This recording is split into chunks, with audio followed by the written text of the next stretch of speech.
country on measures to assist all households, irrespective of whether their structure is NHBRC approved or an ordinary structure. So as human settlements rebuild the houses, we are there. As roads and transport rebuilds the roads and bridges, and DPIW using the military, we are there. And that's the coordination that we continue to do. What we have also indicated is that we have not stopped, even in KZN and Eastern Cape. The teams are walking. They walk distances of 10 kilometers, carrying a dish, carrying the gadgets to go and install, carrying a ladder. Because there are households that are not, they are not damaged, the houses, but the connectivity.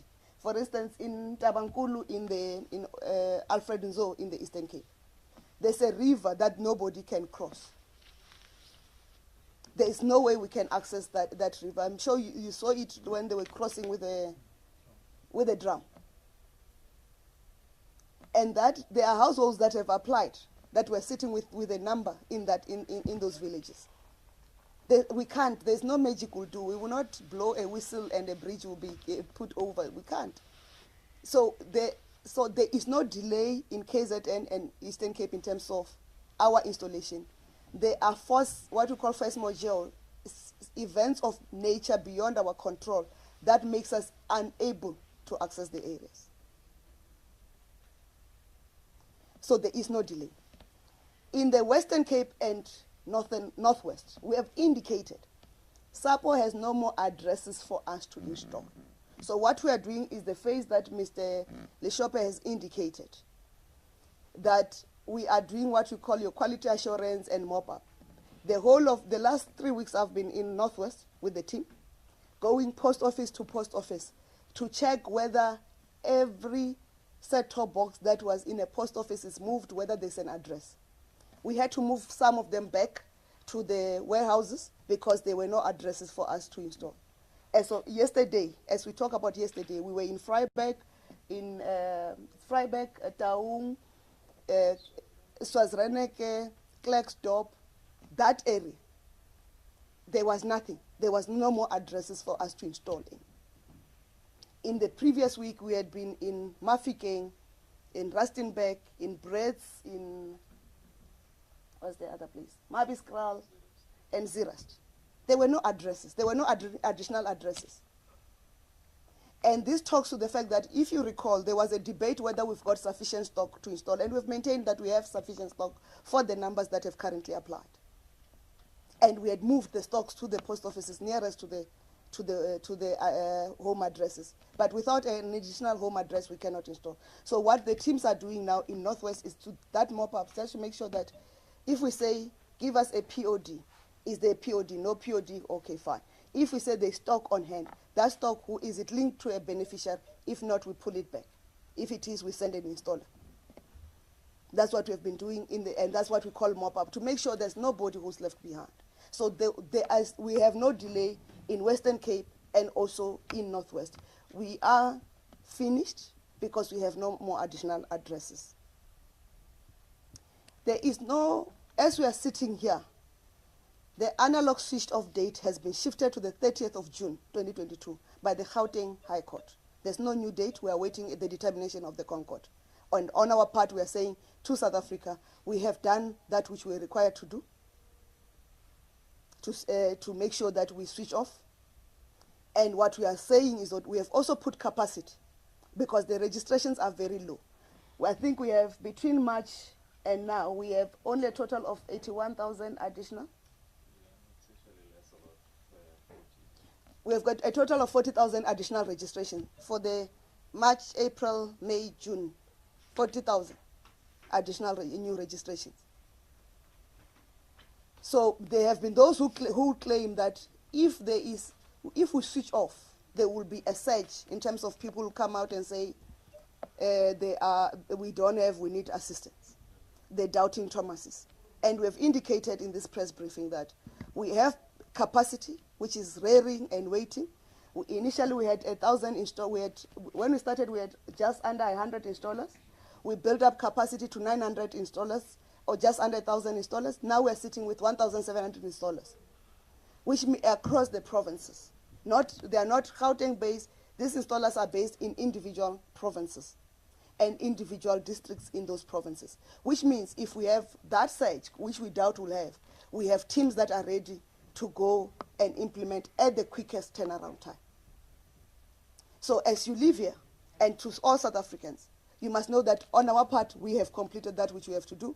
As the KZN and Eastern Cape rebuilds, we are going to go back and install in those provinces for the ones that have been affected by the floods.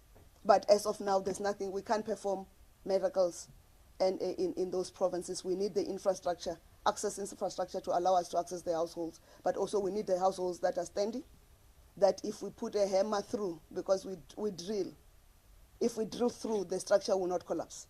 And that's what the Department of Human Settlements is sorting, and that's what the military, in support of the Department of Transport, are sorting in terms of the road structures and the bridge structures. Thank you.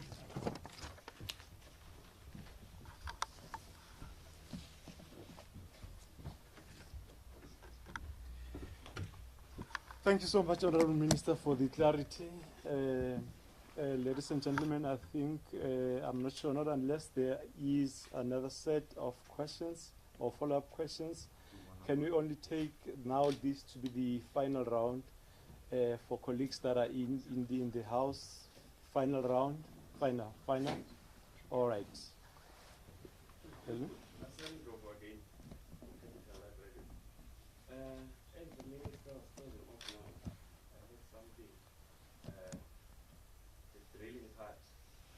That mean structures that are in an informal settlement does not qualify.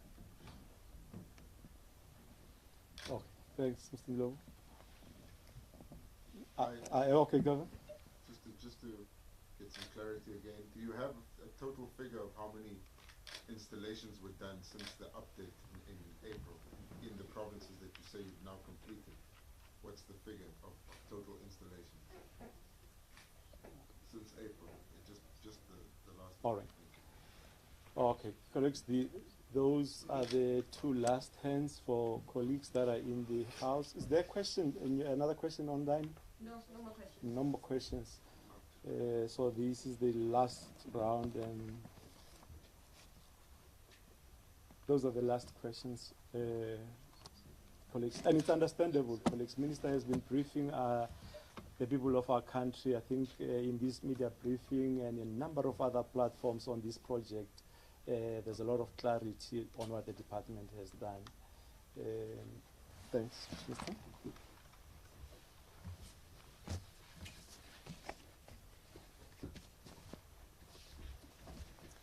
Thank you. The total number installed since the last update, 267, 818.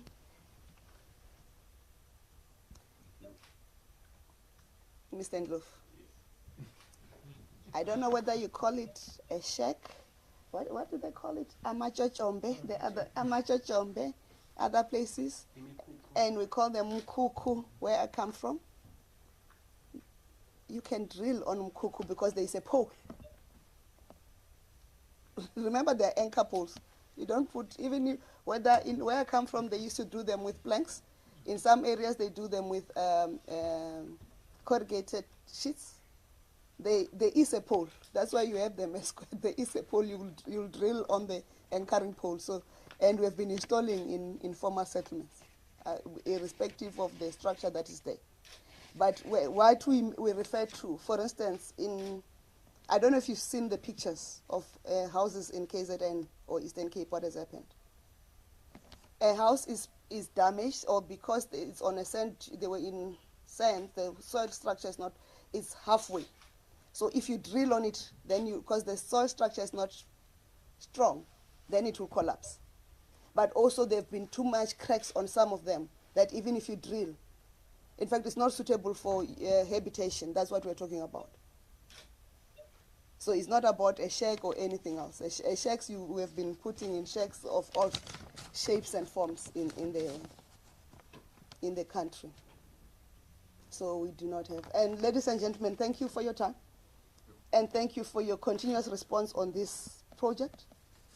And we hope to see you on the other side as we conclude the September registrations. But we continue to plead with you also as members of the media to spread the message about qualifying households to register.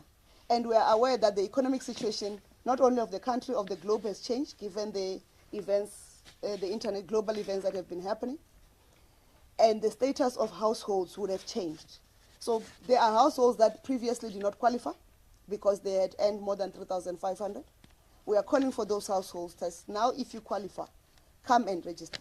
There are households that could afford subscription television because of the economic conditions then, but now they can no longer afford subscription television.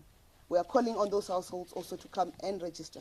And we're saying we've got the capacity, and we've got both in terms of human resource, in terms of the installation teams, but also in terms of the devices that needs to be used for us to go and install everybody. But we cannot go out and procure additional without knowing what is the number that is coming. We don't want to incur fruitless and wasteful expenditure, so we are dependent on the number of registrations. If the numbers improve, the relationship between our department, our agency, USASA, who are the funding agencies through USAF, and National Treasury in terms of the approvals we require. The turnaround time has drastically improved, that if the numbers go up, we are able to get the approvals to bring in additional capacity. Thank you. Have a lovely weekend. And look after yourself. The fact that there are no more masks, it does not mean it's not flu season. It does not mean the virus is totally gone. So let's continue to be cautious and take the necessary precautions so that we don't have a resurgence of COVID-19. We cannot afford it. The economy needs to work. Thank you.